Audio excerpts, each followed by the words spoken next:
વડોદરાના મેયરની ઓફિસમાં આપનો હોબાળો મચ્યો છે ત્યારે પાલિકા કચેરીમાં આમ આદમી પાર્ટી દ્વારા હંગામો કરવામાં આવ્યો। મેયરની નેમપ્લેટ પર શાહી ફેંકીને પ્લેટ તોડી નાખવામાં આવી। શહેરની સમસ્યાઓને લઈને આપનો આ આક્રોશ છે। દરવાજા બંધ કરી દેતા મહિલાઓ રણચંડી બની હતી। મેયર પિંકીબેન સોનીના રાજીનામાની માંગ કરી છે। આપના કાર્યકરોએ મેયર ઓફિસને બાનમાં લીધી છે। પોલીસે 10 જેટલા આપ કાર્યકરોની પણ અટકાયત કરી છે।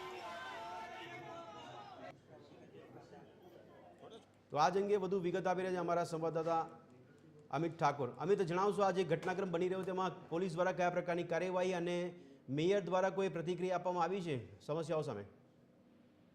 જુઓ, આમ આદમી પાર્ટી દ્વારા શહેરની વિવિધ સમસ્યાઓને લઈને છેલ્લા ઘણા દિવસથી વિરોધ પ્રદર્શન કરવામાં આવી રહ્યા હતા, દેખાવો કરવામાં આવી રહ્યા હતા અને રજૂઆત કરવાનો પ્રયત્ન કરવામાં આવી રહ્યો હતો મેયરને મળીને, પરંતુ અત્યાર સુધી તેમને મેયર મળતા નહોતા। આજે જ્યારે આમ આદમી પાર્ટીના કાર્યકરો ખૂબ મોટી સંખ્યામાં શહેરની સમસ્યાઓને લઈને રજૂઆત કરવા મેયર ઓફિસ ખાતે પહોંચ્યા હતા ત્યારે તેમને અટકાવવામાં આવ્યા, દરવાજો બંધ કરી દેવામાં આવ્યો, મેયરને મળતા અટકાવવાનો પ્રયાસ કરવામાં આવ્યો અને તેને જ લઈને આમ આદમી પાર્ટીની જે મહિલા કાર્યકરો હતી એ ઉગ્ર બની હતી, પુરુષ કાર્યકરો પણ ઉગ્ર બન્યા હતા અને દરવાજો ખોલીને તેઓ મેયર ઓફિસ પાસે ધસી ગયા હતા।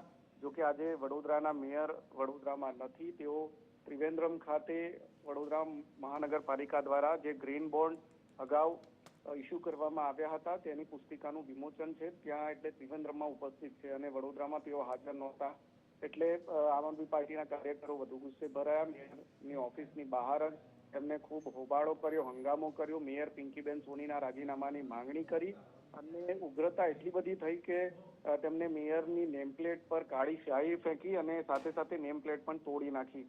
લગભગ અડધો કલાક સુધી મેયર ઓફિસમાં આ રીતે હંગામો થયો। આમ આદમી પાર્ટીએ મેયર ઓફિસને બાનમાં લઈ લીધી હતી, બાદમાં પોલીસને જાણ કરવામાં આવી, પોલીસ ત્યાં પહોંચીને 10 જેટલા આમ આદમી પાર્ટીની અટકાયત કરી લેવામાં આવી છે। પરંતુ આમ આદમી પાર્ટીનું ઉગ્ર સ્વરૂપ આજે વડોદરામાં છેલ્લા ઘણા સમયથી જે સમસ્યાઓ છે અને ચોમાસામાં એ સમસ્યાઓ વધી ગઈ છે નાગરિકોની, તેને લઈને જોવા મળ્યું હતું અને આ મામલે હવે પોલીસે કાર્યકરોની અટકાયત કરીને વધુ કાર્યવાહી હાથ ધરી છે। જી અમિત, ધન્યવાદ સમગ્ર માહિતી આપવા બદલ।